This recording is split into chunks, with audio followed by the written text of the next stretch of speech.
The Biden administration argued the debt forgiveness program was permissible under a 2003 law called the Higher Education Relief Opportunities for Students Act, or HEROES Act, which allows the government to forgive student loans in times of national emergency. But the court says this goes beyond what Congress intended. Congress passed the HEROES Act in the wake of 9/11, giving future secretaries of education the discretion to, quote, waive or modify any statutory or regulatory provision applicable to student financial assistance programs as the secretary deems necessary in connection with a military operation or national emergency.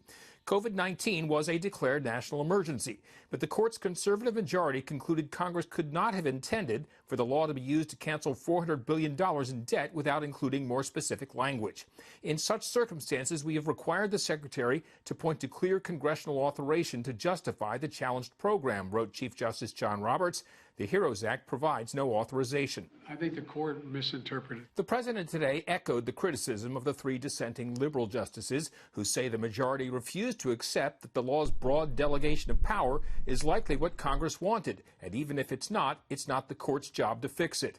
The result here, writes Justice Elena Kagan for the minority, is that the court substitutes itself for Congress and the executive branch in making national policy about student loan forgiveness.